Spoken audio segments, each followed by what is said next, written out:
Table's there. Table is there, guys. You see it? Now, if you, you know, like board game tables, it might look familiar. It is not that table. It is a different one that I got made custom because that company doesn't ship to Japan. It is basically a very similar style. I wanted the inspiration.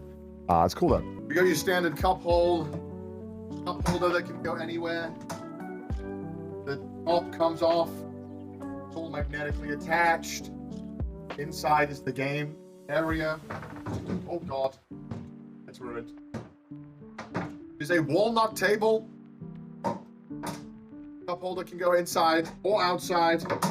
Wonderful.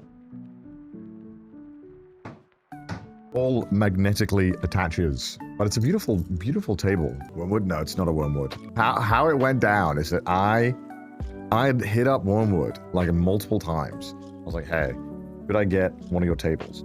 This is ages ago, and they were like, no. I was like, is there any kind of shenanigans we can do where I can figure this out? Like, because I want this damn table. And they were like, no. I was like, all right, fine. So I just basically found a Japanese maker that makes tables, custom tables, and I was like, hey, I like what this table does. I would love if you could make your own version for me. And they did. So yeah, it's really nice. Very nice quality, very high quality. So it's beautiful. It's like amazing craftsmanship on the table. So it's beautiful. Now your room is real big to what you had previously. To be fair, you know, as the room starts to get more stuff in, like as we start to get the cameras and stuff in, you know, it'll suddenly feel a bit less. But the idea is that I still will. I need to get rid of a bunch of the stuff that I've got there, but most of that is going to be auctioned off to you guys. It's like really cool shit that I just don't have any use for, but I want to do a charity auction. There'll be more stuff filling it up. It's just, you know, it's going to be a very slow progress, to be honest. Yeah, but isn't it like 3 or 4 times bigger than the previous room? Yeah, like maybe like 4 times. It's pretty massive. But the idea is that we can still use the space for a lot of things. Lots of room for clutter. I'm basically going to be working with a couple of professionals who know how to set up. I'm confident that I can set up all the cameras and everything we'd need in this room, but I do want other people's opinions as well, so that I can kind of like, you know, see how we ideally should set it up and lighting and whatnot. So I got a couple of people coming over at some point, so we'll go over it and we'll see, basically get it all set up. Did you mean all of your lucky box underwear? Is that what you're auctioning off? That one might just go in the trash. I don't know if anyone wants that. How's chat opinion? Chat, what about your opinion? Paul, right? I did ask Paul, but I actually wanted to hire this crew to just come in for a day and just be like, how would you set it up if you were doing this? Just hypothetically. And then I might go and buy all that stuff and do what you did. You underestimate the degenerate. Be really cool with proper lighting. Yeah, I mean, the whole thing is just like literally 0.1. So as we go on, hopefully over the month of February, which I won't be streaming a whole lot in, and when I do, there'll be short streams. Then after that, no distractions. During that time as well, I probably will set things up a little bit. I almost feel like you should place the table with the surface to create 2 different areas, the tabletop streams and regular streams. Well, realistically, what's probably going to happen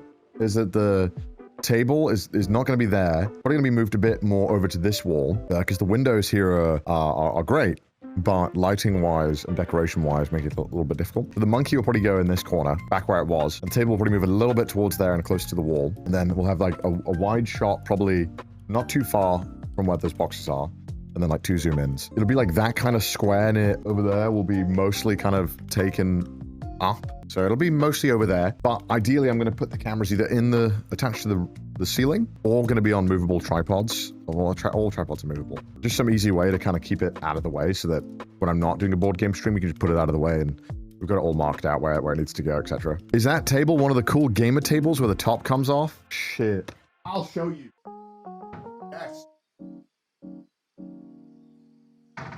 So yes, it is. I'm hoping my goal is to maybe do a board game stream, maybe in like a month. That would be like my current goal of trying to get it set up. So I'm hoping when we kick off in March or late February, we could do a stream. I think it'd be a lot of fun to try and to get it done. I still want to, like, I don't know how I want those streams to go. I think it will be like a learning process of like, you know, seeing how it goes, seeing how the vibes go, and kind of the best format for the show. I want it to not be like a stream like this, but like a fun thing that we all look forward to. And those things I would schedule and let you guys know ahead of time, like when they're happening, because it'd be a bit more of a better production than normal streams. So we'd probably have like a set time, maybe either like once a week or twice a month, where we'd set the time and we would let you guys know. So yeah, it'll take a little while to get it all, you know, there. Do you know what the game you want to do for your first tabletop is? I think we would probably start with simple ones. We'd probably start with simpler games and then maybe get into more complicated games, depending on the level of investment from everyone involved, like how invested they are in doing it, and also my own time. But I really want to do Slay the Spire first. I think that would be really fun. It's a lot of stuff to figure out as we go, because I want it to be good and sustainable. Battleship. I mean, I want it to be a mix of like, sometimes it will be a really long, complicated game. Other times it'll just be like Monopoly, you know? I think that's fun. I mean, also it's like, it depends who you have on, right? Like, obviously I'd love to have, you know, Chris join. Chris is not going to want to play like a Imperium game. He's just not going to want to do it. You know what I mean? It would change depending on who we had around as well. I want to show off games, but I think for me, the way I've kind of been thinking about it a lot is like, it's more about who we're doing it with. So the game should probably be a vehicle to have a good time with that person and allow them to have a lot of funny moments. So the game can't be too crazy for that person. Giant Uno, it'll happen. Chris could invite the Emperor. Magic the Gathering, like all this stuff I'm down to play. It also would help, like if there's a guest who's like really passionate and knowledgeable about a game, that they can kind of teach me as well. That would be cool.